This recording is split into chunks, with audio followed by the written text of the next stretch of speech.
Johnny Legend here, and welcome to the 50th anniversary super special edition of House on Haunted Hill. Now, I happen to be standing right now in front of the great granddaddy of all haunted houses, the house used in House on Haunted Hill.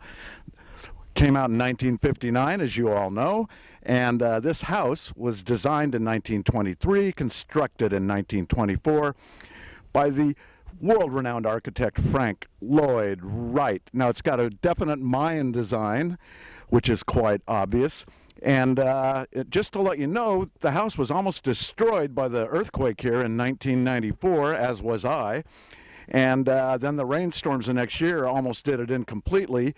And it is just now going under the first stages of renovation to bring it back up to snuff. Now, the interesting thing is the house has continued to be a film location, both outside and inside through the years. It was used prominently in that one film Day of the Locust, let's not forget that, and The Blade Runner, and it's still being used on TV shows like Buffy the Vampire Slayer. Absolutely amazing. So this is it. This is the house that started it all. Now, another funny thing about the film is Hitchcock saw the success of the film, and that inspired him to go out and make Psycho, another low-budget black and white horror film, the next year or so.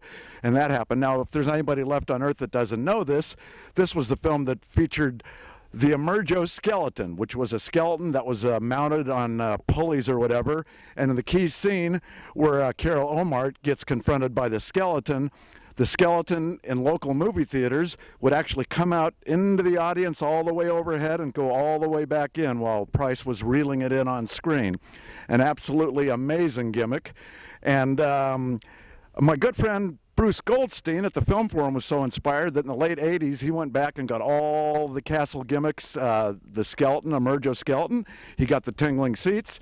And believe it or not, in the 90s, I had the pleasure of going into the theater with Ray Dennis Steckler's Incredibly Strange Creatures, which always featured live monsters in the audience. So I had the breathtaking effect of having live monsters in the audience. I had the Emergo skeleton. Look at, they're coming to get me. And the tingling seats all at one time. And I even planted young kids in the audience with masks so that when the monsters were in the aisles and the skeleton was overhead, these little kids put on masks and jumped up and even scared the audience even more. And I managed to accomplish all that in one short lifetime. Wow. So scary, so terrifying, we dare you to see The Maniacs Are Loose, the world's first horror movie made in hallucinogenic hypnovision. Hallucinogenic horrors not only on the screen, but in the audience all around you.